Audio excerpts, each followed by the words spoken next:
que a igreja é o principal instrumento do Senhor Jesus, é o principal instrumento de Deus para realizar os planos de Deus aqui na terra, pregando o Evangelho, proclamando a palavra de Deus, para que as pessoas conheçam a Jesus, se arrependam de seus pecados, sejam perdoadas, salvas, tenham a vida eterna por meio da fé no Senhor Jesus Cristo. A igreja desempenha esse papel tão importante no plano de Deus, e por isso Satanás odeia a igreja também. A igreja foi criada pelo Senhor Jesus Cristo com esse propósito. A igreja ama Jesus. A igreja serve a Jesus, a igreja proclama Jesus. E Satanás sempre tem procurado destruí-la. Satanás tem sempre perseguido a igreja. Tem atacado a igreja de fora e tem atacado a igreja também por dentro, através de toda a história. E aqui no capítulo 12, Jesus apresentou aos crentes daquelas 7 igrejas da Ásia quem estava por trás de toda aquela perseguição que eles estavam passando, toda aquela perseguição que eles estavam enfrentando. Mas, por fim, meus irmãos, Jesus ordenou àquelas igrejas também que eles fossem corajosos e perseverantes. Também a igreja de Esmirna e Filadélfia. Igreja de Esmirna e Filadélfia. Voltemos aqui ao livro do Apocalipse, capítulo 2, versículo 10, igreja de Esmirna. Ele diz o seguinte: não temas o que hás de padecer, eis que o diabo está para lançar alguns de vós na prisão, para que sejais provados. Tereis uma tribulação de 10 dias, ou seja, uma tribulação que não será muito longa. Ser fiel até a morte, dar-te-ei a coroa da vida. Vejam agora, por favor, capítulo 3, versículo 10, o que ele diz à igreja de Esmirna. A igreja de Filadélfia. Capítulo 3, versículo 10. Porquanto guardaste a palavra da minha perseverança, também eu te guardarei na hora da provação que há de vir sobre o mundo inteiro, para pôr à prova os que habitam sobre a terra. Estava se iniciando uma grande perseguição aos cristãos, movida pelo Império Romano. E Jesus promete aqui aos crentes da igreja de Filadélfia que, por eles terem sido perseverantes, apesar de já terem eles sido perseguidos ali em Filadélfia, a perseguição começou ali, e eles não negaram a Cristo, eles foram fiéis, foram perseverantes, não negaram a Cristo. Então Jesus prometeu que essa grande perseguição não os alcançaria, porque havia começado ali, e eles foram fiéis. Passaram no teste.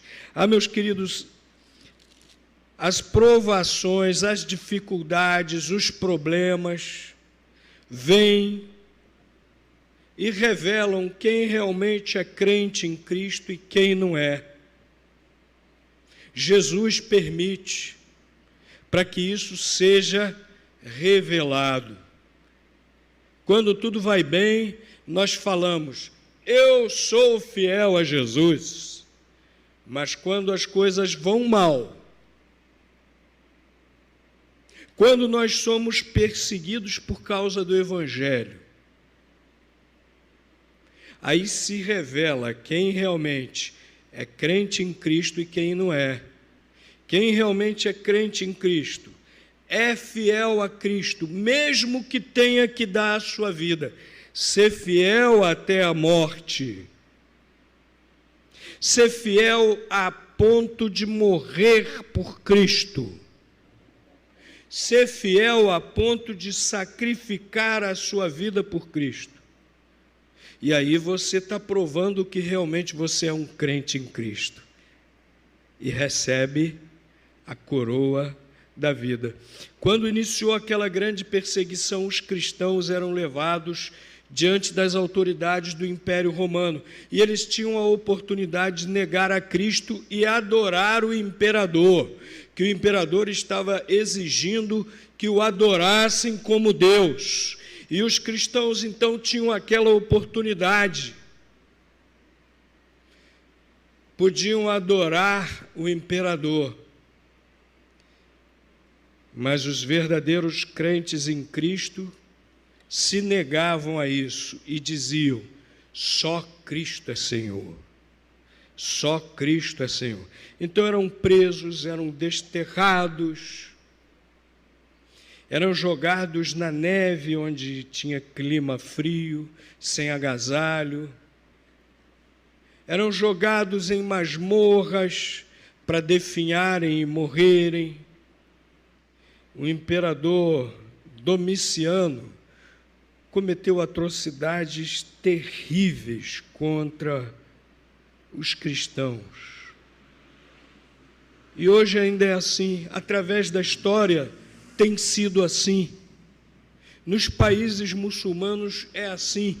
Crente em Cristo tem que estar disposto a morrer por sua fé em Cristo.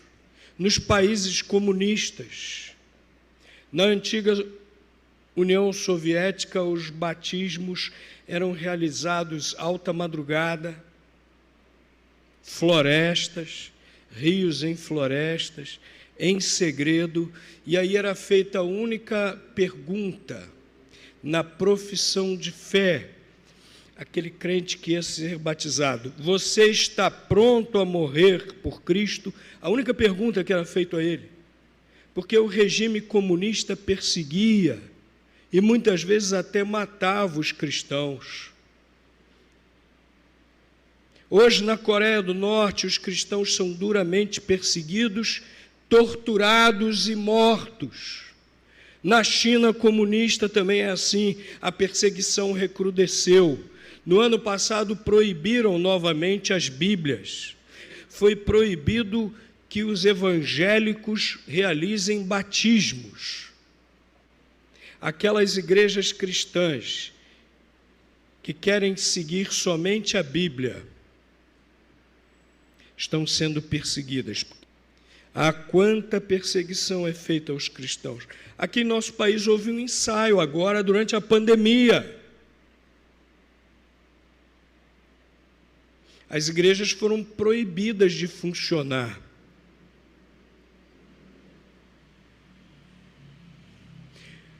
Houve lugares que igrejas que estavam transmitindo o culto foram invadidas violentamente por fiscais que proibiram.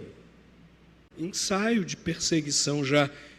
Preparemo-nos, porque a palavra de Deus diz que isso vai se intensificando até o dia da volta de Jesus. Preparemo-nos. Nós precisamos ser corajosos. Jesus ordenou coragem e perseverança. A igreja de Esmirna, a igreja de Filadélfia, diante da perseguição. E nós também, meus irmãos, precisamos ser corajosos e perseverantes. Cristianismo é para quem é corajoso. Cristianismo é para quem é corajoso,